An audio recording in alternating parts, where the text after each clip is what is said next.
Assalamualaikum warahmatullahi wabarakatuh. Alhamdulillahi rabbil alamin. Wa bihi nasta'inu ala umuri dunya waddin.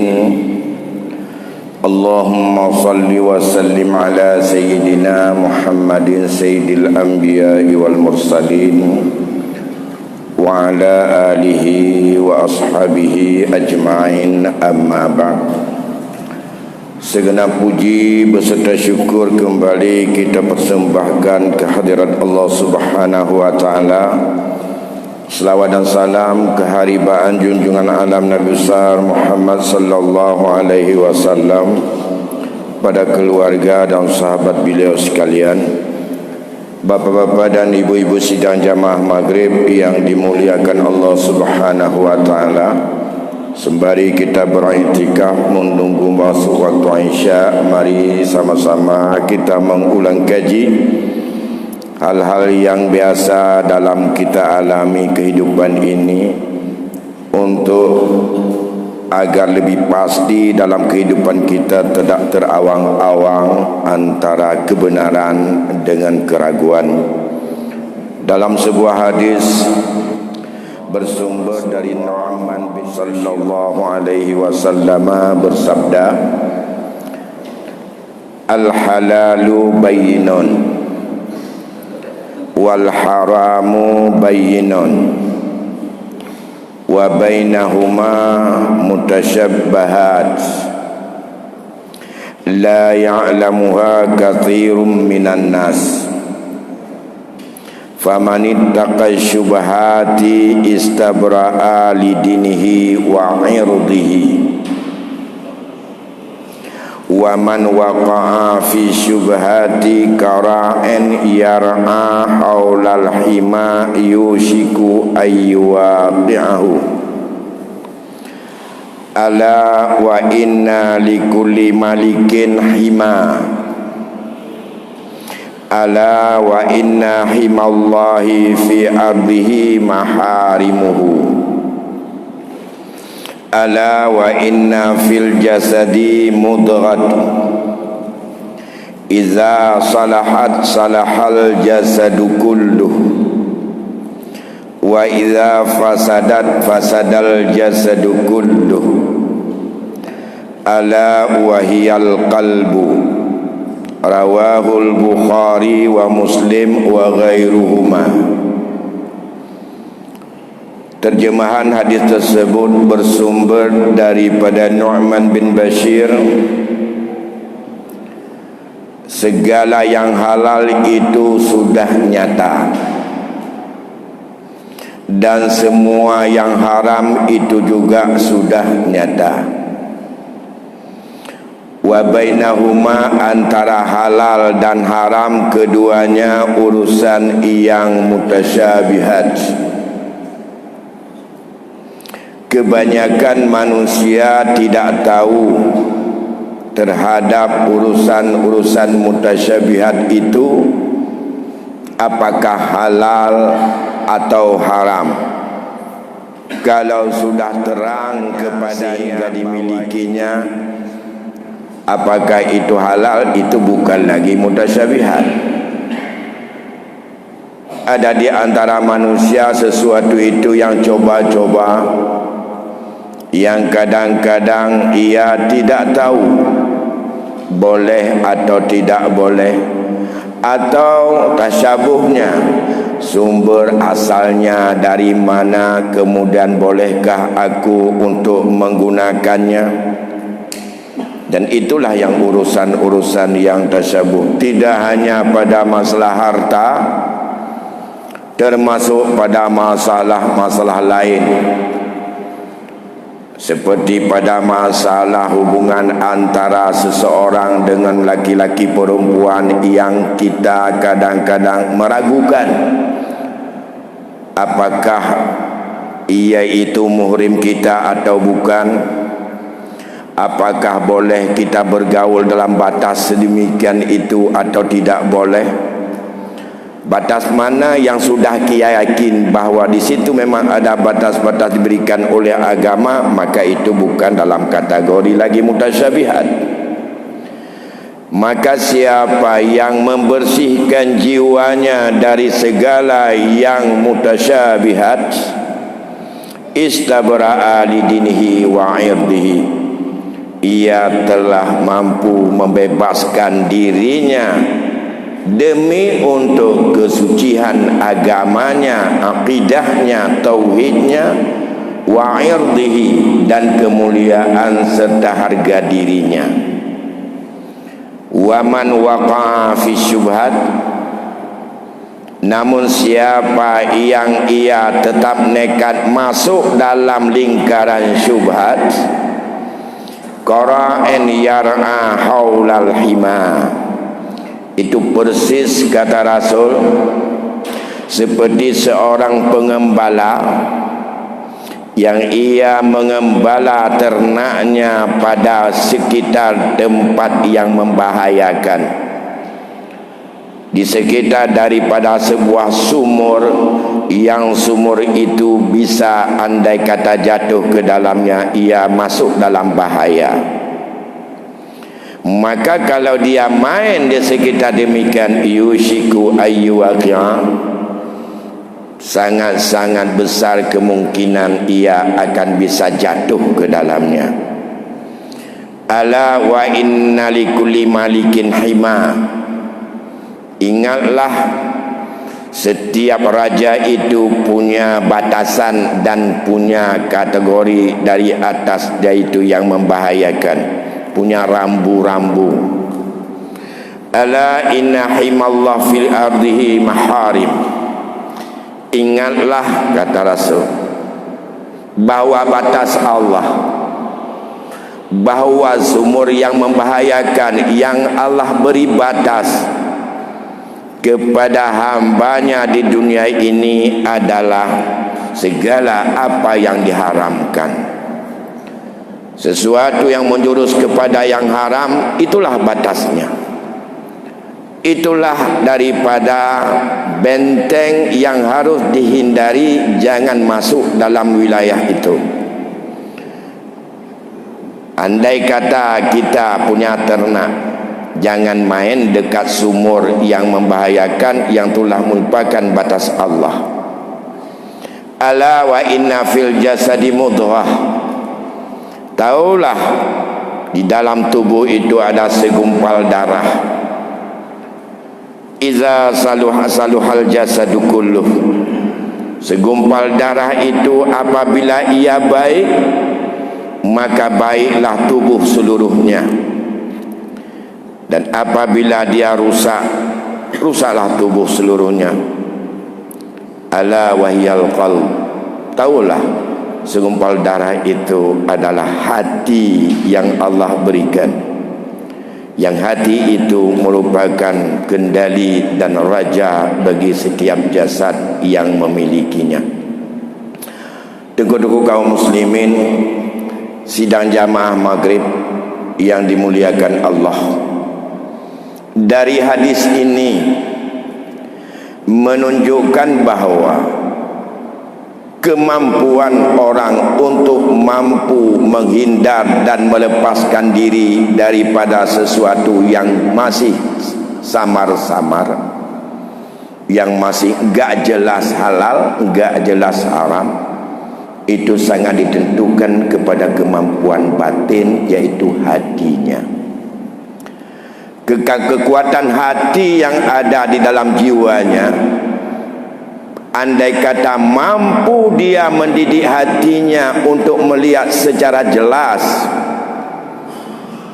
bahawa akibat daripada dekatnya dengan batas yang telah digariskan oleh Allah haram, besar kemungkinan hati ini akan mau menjauh dan melepaskan diri daripada yang haram tersebut.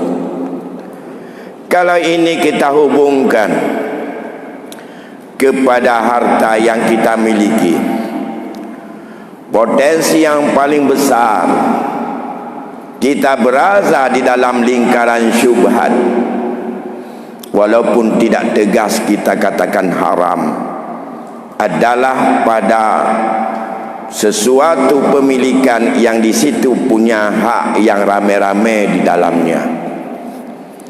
Satu pemilikan yang punya hak rame-rame, andai kata itu berhimpun orang-orang yang mutlak tasarruf, yang diawali dengan sebuah akad, itu akan kecil kemungkinan terjadi syubhat di dalamnya tentang lebih kurang pengambilan hasil atau manfaat, atau harta syirkah atau harta perkongsian. Tapi satu harta perkongsian yang tidak diawali oleh sebuah ikatan akad dan kebersamaan serta dengan kerelaan daripada pemilik-pemiliknya, bahkan pemiliknya tak pernah tahu berapa nilainya hak dia di dalam, tapi dia yakin bahawa dia punya hak di situ, akan terjadi potensi syubhat lebih besar, melambatkan dan menyia-nyiakan serta tidak mempercepat penyelesaian harta peninggalan orang mati ada dalam bingkai ini. Seseorang sudah meninggal dunia, kita tahu bersama peninggalannya setelah dituntaskan daripada hak daripada orang-orang yang masih hidup, yang itu masih ada sangkut paut dengan orang mati itu, yang harus diselesaikan karena hak material, terutama hak benda yang ia itu sifatnya formil, legal, bukan hak benda orang lain dalam konteks taubat yang diambil dengan tidak legal. Maka barulah tinggal milik syirkah, milik bersama, milik rame-rame, milik kolektif di dalamnya ahli waris. Sedangkan hak ahli waris di dalamnya hak yang berbeda jumlah, bagian yang sangat bervariasi yang halal untuk dimakan oleh masing-masing ahli waris. Maka andai kata dimakan di situ lebih daripada haknya, dijual, dimanfaatkan segala macam lebih daripada haknya, maka itu adalah tidak halal baginya. Misalnya seorang ayah meninggal anaknya, hak bagi si ayah andai kata si mati itu meninggalkan anak laki-laki, anak perempuan, dan ada pasangannya isteri, ayah hanya punya hak hanya 1/6 yang ditinggalkan. Makan lebih daripada 1/6 itu tidak halal. Bagaimana supaya halal? Minta izin sama masing-masing hak yang dimiliki oleh yang beberapa orang lain, sesuai dengan besar kecilnya yang kita ambil. Jalan lain tidak ada, jalan untuk menghalalkan sesuatu yang haram. Sesuatu yang diharamkan oleh agama tidak akan halal dengan sertifikat. Sesuatu yang diharamkan oleh syarak tidak halal dengan kekuasaan. Sesuatu yang halal, menu yang tidak halal oleh agama tidak halal dengan mengandalkan daripada saksi-saksi palsu atau membuat kertas-kertas banyak.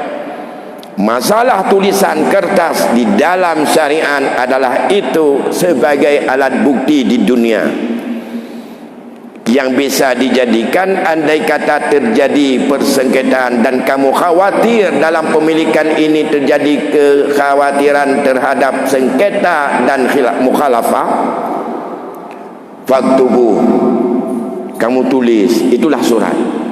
Itulah surat jual beli, itulah surat hibah, itulah surat wasiat, itulah surat akte, itulah sertifikat, apa saja namanya surat berharga dalam konteks syariat itu tidak menjadi sebagai jalan untuk halal sesuatu yang ia bukan miliknya. Karena itu adalah sifat manusia. Yang buat surat juga kalau dikasih uang minum berani buat. Yang kepingin untuk mendapat surat itu juga, yang penting sama-sama ada capat situ juga berani mengeluarkan berapa saja. Hitung-hitungan juga karena enggak ada modal, yang penting ada untung setengah pun jadi. Ada satu benda nilainya 100 juta, habis biaya kepada orang yang kuasa mengeluarkan daripada sebuah tulisan 50 juta masih untung karena enggak ada modal. Jual dapat 100 itu bagi dua. Yang enggak ada modal hanya mengandalkan dengan namanya saja, kesaksi palsu segala macam di dunia. Boleh bagi seorang mukmin saat yang demikian yang menentukan ala wahjal qalbu, taulah dalam hati inilah yang jernih untuk berfikir.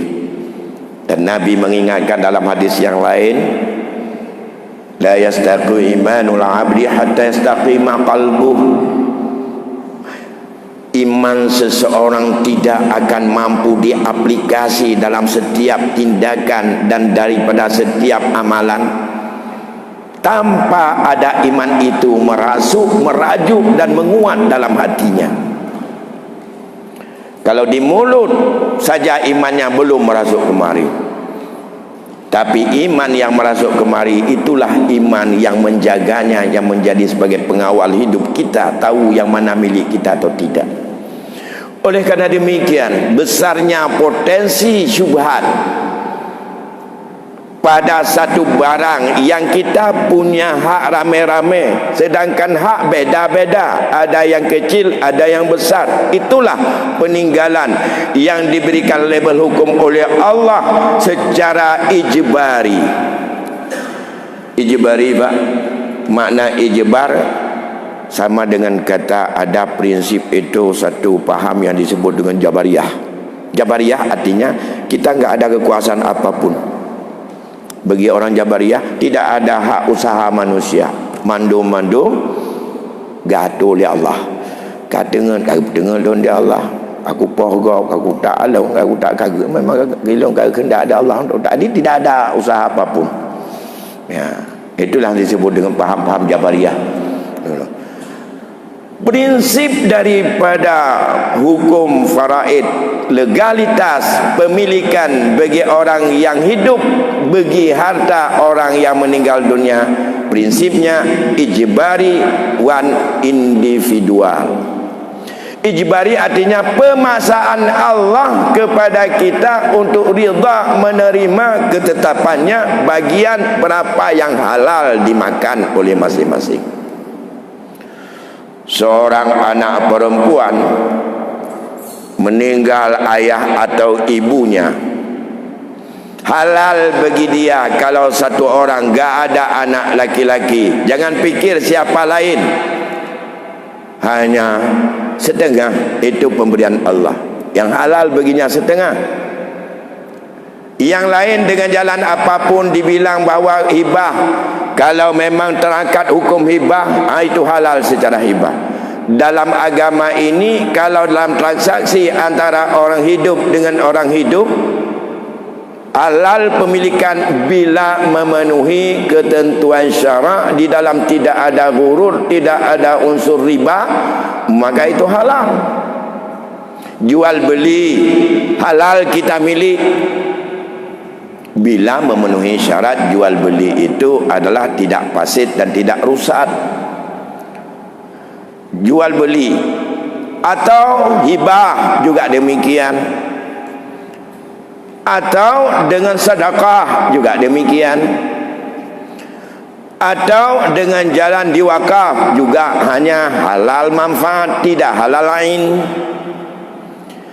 Sekarang kalau orang mewakafkan tanah kepada orang tua kita, maka itu anak tidak punya hak mewarisi dan tidak punya kewenangan untuk menjualnya. Karena wakaf itu tidak boleh mengqati' akhir, akan berlanjut kepada siapa yang berlanjut sesuai dengan niat si wakif tentang manfaat tanah itu.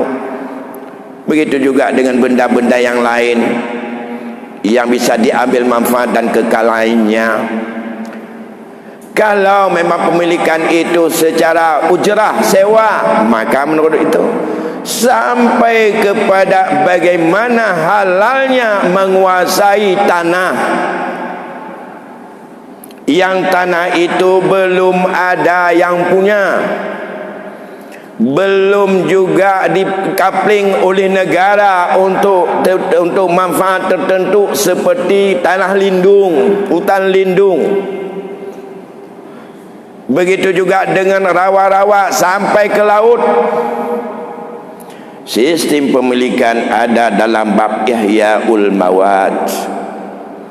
Bagaimana cara kita menghidupkan tanah yang dia itu mati belum ada yang punya? Apakah dengan jalan ngurus sertifikat? Bukan. Islam mengurusnya harus yang pertama tanah itu tidak ada dan dibebaskan oleh negara kepada masyarakat siapa mau menggarapnya. Cara menggarap harus ada penampakan, kita buat batas. Setelah ada batas harus ada juga dengan tanda-tanda batas, dan tanah itu baru digarap, ditebang, ditanam dan segala macam hingga dalam batas tertentu menjadi miliknya. Andai kata tanah itu dibiarkan bertahun-tahun kembali, tidak ada tanda apapun, sepohon kayu pun yang tidak ada lagi yang ditanam, hanya mengandalkan tanaman yang ditanam oleh binatang, itu tidak menjadi milik bagi perseorangan. Apalagi tanah-tanah yang sudah diklaim oleh negara untuk kemaslahatan umum. Ada cara, bila memenuhi tata cara yang diijtihadkan oleh ijtihad para ulama berdasarkan daripada apa yang diingatkan oleh Rasul, barulah halal dimiliki. Kalau ragu-ragu, salah-salah terjebak kepada orang lain. Ini tanah ada yang milik tapi enggak jelas siapa pemiliknya. Kalau demikian itu pemiliknya orang bodoh, surat enggak ada. Kalau ada surat nanti kita lihat, kalau kalah kita kasih untuk dia, coba-coba. Padahal tanah itu bukan tanah terbengkalai dan bukan tanah di gunung yang tidak yang punya.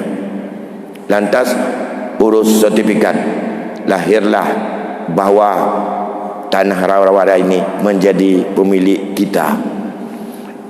Ngurusnya hanya sertifikat, batasnya pancang sini, pancang sana, pancang. Apakah itu halal? Andai kata itu adalah bukan tanah dan tidak sesuai dengan tata cara penggarapan, dan itu bukan tanah pembengkalai karena tanah itu kemaslahatan umum untuk tempat alur air, dan itu juga adalah tidak halal, syubhat. Saya tidak mengatakan spontan haram, syubhat. Siapa yang dekat dengan syubhat, qaruba ilal haram, dekat sekali dalam haram. Oleh karena demikian, andai kata kita sebagai seorang yang bersih daripada yang haram, tidak bermain dalam syubhat, tidak bermain dalam awang-awang atau coba-coba, hendaklah berkaitan dengan masalah pemilikan yang punya orang ramai, seperti harta warisan yang meninggal orangnya dan kita ahli waris. Dengan yakin kita ahli waris berarti kita yakin ada hak, tetapi kita yakin hak kita berapa di situ. Kalau hak kita di situ hanya 1/2, yang halal hanya 1/2. Apakah 1/2 dari nilai harta? Bukan. 1/2 dari nilai angka pokok setelah dilihat seluruh bagian-bagian orang yang harus mendapatkan warisan. Dan kita harus tahu siapa saja yang ahli waris, dan kita tahu ahli waris itu punya hak berapa. 10 tahun sudah kita makan tanpa perhitungan, dan kita tidak bisa secara pasti apakah kita masih ada dalam wilayah yang halal. Artinya dalam wilayah memang jatah kita sebesar itu.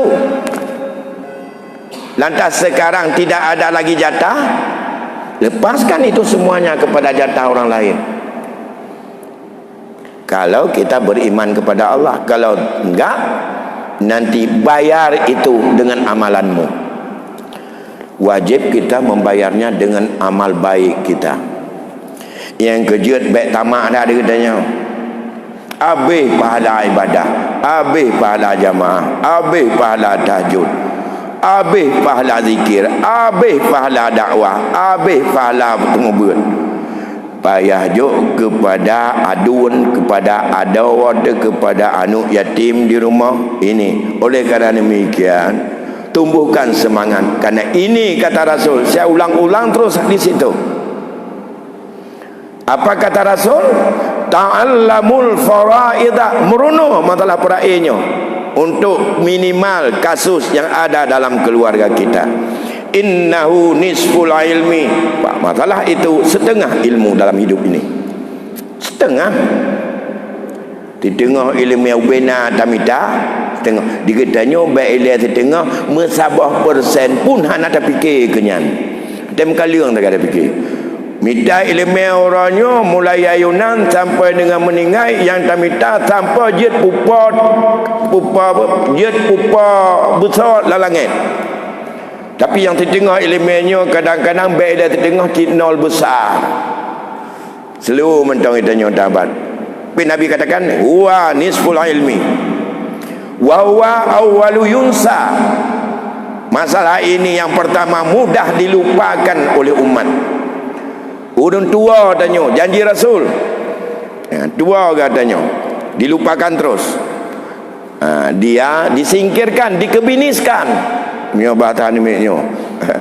Ilmu sekian kan, ngapa dua juga tak kawan tu tapi ke. Kenapa ya pi meruno para elek ini rumus kana. Maka kalau sampai lumpah ini jika nak apa payah tak menterperlet tak pertama ngaju rumus yang lanto itu biar kali-kali pada tepa. Yang rumus nyan tengku, menyo tak pertama dalam rumus nyan salah itu biar. Menyohana tatupu oleh padu hak masing-masing yang toto yang harus dapat damong dan siapa yang harus dan berapa bagiannya, kita masuk dalam rumus itu, keluarnya hasil salah. Mio bata lain menyolam rumusnya dapat damong bui itu biar bui, menyo dapat damong kameng itu biar kameng, menyo dapat damong hasil itu biar. Nyan rumus nyan ataga pegat setelah tahu berapa bagian siapa ahli waris dan berapa bagian masing-masing siapa asabah, masukkan tekan dia mencari sendiri, hasilnya keluar. Apakah kita memasukkan itu betul enggak ahli warisnya? Maka tidak bisa untuk kita menganggap bahwa ahli waris anak saja. Dan masalah ini penting untuk terus baca dan baca. Nah, yang ketiga kata Rasul, 3 masalah alasan Rasul minta supaya belajar ilmu ini terus. Yang pertama nisful ilmi wa huwa awwalu yunsa. Yang ketiga, bahwa ilmu ini yunsa min ummati, akan dicabut daripada umatku. Setelah banyak yang lupakan, kemudian ingat ilmu ini akan yunza min ummati ma yunza, sesuatu yang mudah dicabut dalam hati orang. Bermacam perbandingan, bermacam latar belakang, bermacam dorongan datang agar ilmu ini supaya tidak menjadi prioritas dalam kehidupan rumah tangga, dalam pemilikan dan penguasaan harta yang akibat kematian daripada keluarganya. Bapak Ibu yang berbahagia, mengingat malam ini waktu tinggal lebih kurang 10 menit lagi atau 15 menit, mungkin ada yang bisa kita diskusikan. Kami beri kesempatan untuk kita diskusi bersama. Kami persilakan.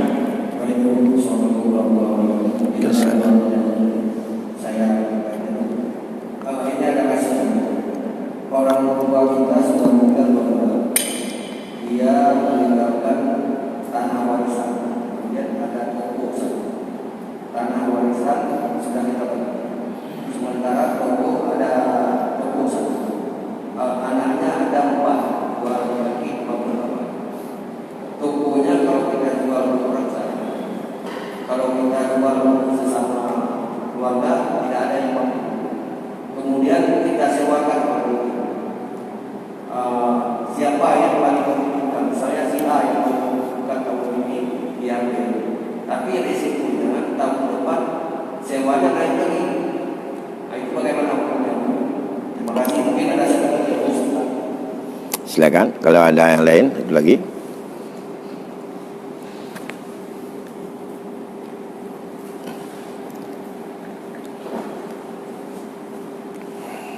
Pak Yatim, saya Yatim. Waalaikumsalam.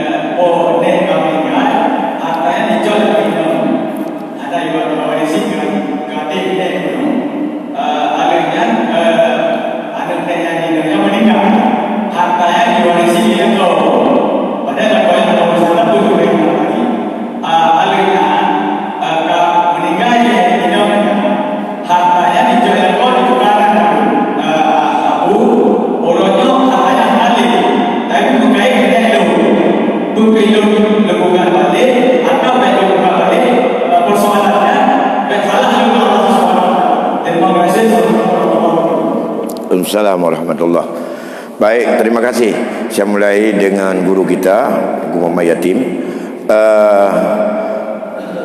Berkaitan itulah karena sudah lapis melapis, karena harta warisan itu tidak diperjelas saat masih antara nenek adik berkakak ini. Saat dia meninggal, di anak nenek yang satu diam saja, sehingga waktu meninggal ganyan dikuasai neneknya, di neneknya gecok li anak ganyannya inau.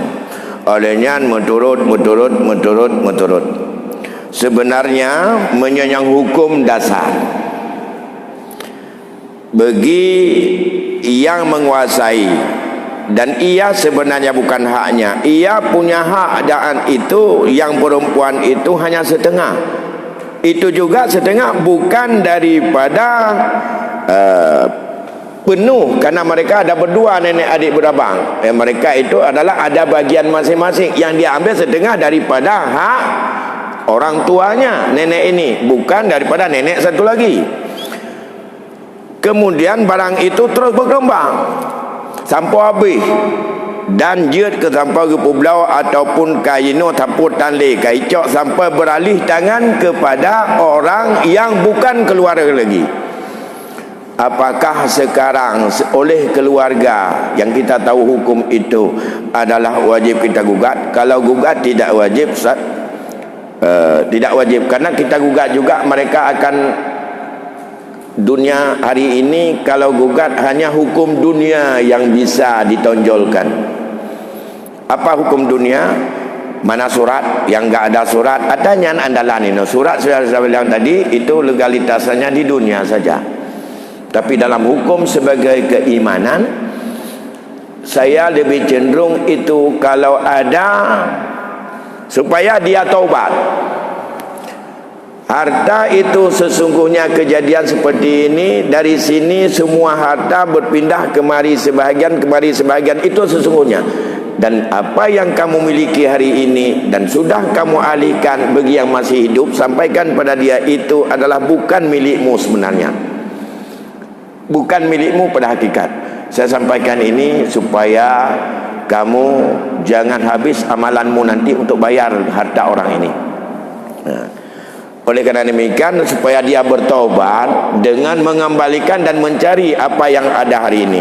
Setelah kita sampaikan, hak itu tetap akan kembali hak yang punya kapan? Di dunia tidak, tapi mereka harus bayar itu dengan amalan mereka di akhirat nanti. Karena dia menguasai milik orang lain bukan dengan jalan yang betul, tidak mempedulikan hukum. Di dunia hari ini legal dia, kita gugat pun itu adalah kita harus mencari dengan bermacam alternatif dan bermacam cara. Bahkan harus main juga dengan main curang, baru bisa untuk, walaupun sogok menyogok dalam rangka untuk mendapatkan hak kita, itu bukan haram. Lun na hak badrawan, hak lun menyohan ku sogok, hang ku temeng hak lun, yang hati hak saya situ. Kalau tidak saya sogok, maka tidak akan dapatkan hak. Sogok seperti itu tidak menjadi dosa besar. Tapi menyogok, kita sogok untuk mendapatkan sesuatu yang bukan hak kita, dan itulah yang menjadi rashi wal murtashi finnar. Ya. Jadi kalau demikian solusinya sebagai seorang mukmin, saran saya tak usah main dengan pengadilan dan tuntut. Tapi kalau orang itu kita sayangi, duduk sampaikan itu semuanya. Kalau dia mau bertobat, supaya dia kembalikan itu dan cari pengganti lain untuk membayar punya orang lain yang bukan haknya, demi untuk keselamatan dia. InsyaAllah sebagai seorang mukmin yang yakin dengan bertemu akhirat, kita akan bertemu kembali dengan dia di akhirat. Kalau dia memang dalam kemudaratan nanti, kita tidak disalahkan. Aku sudah sampaikan sesuai yang aku tahu menurut anjuran Rasul, tapi kamu tidak mau untuk menggubris, maka ini adalah akibat bagi kamu hari ini. Hari akhirat akan bertemu kembali dengan dia. Itu saran saya, Pak Hakim, saya tim. Kemudian yang kedua, pertanyaan dari Pak Nasir. Seorang ayah meninggal dunia, kemudian sebahagian harta yang harta tuha sudah dibagi. Ada satu toko itu juga harta tuha juga tidak dibagi. Kalau tulak mulak di antara anak-anaknya, enggak ada yang sanggup. Kalau disewakan oleh salah satu, apakah itu boleh atau tidak? Tapi akan terjadi temporer besar.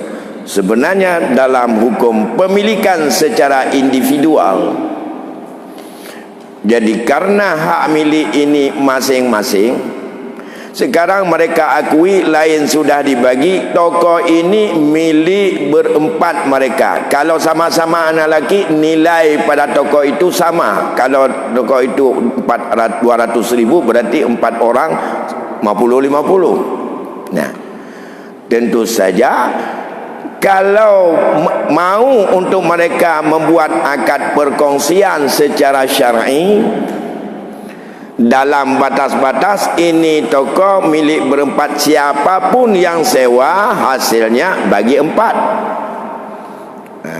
Siapapun yang sewa hasilnya bagi 4. Kalau di antara kita berempat ada ingin untuk menjual, kalau sanggup dijual oleh di antara 3 dan 3 orang di antara mereka.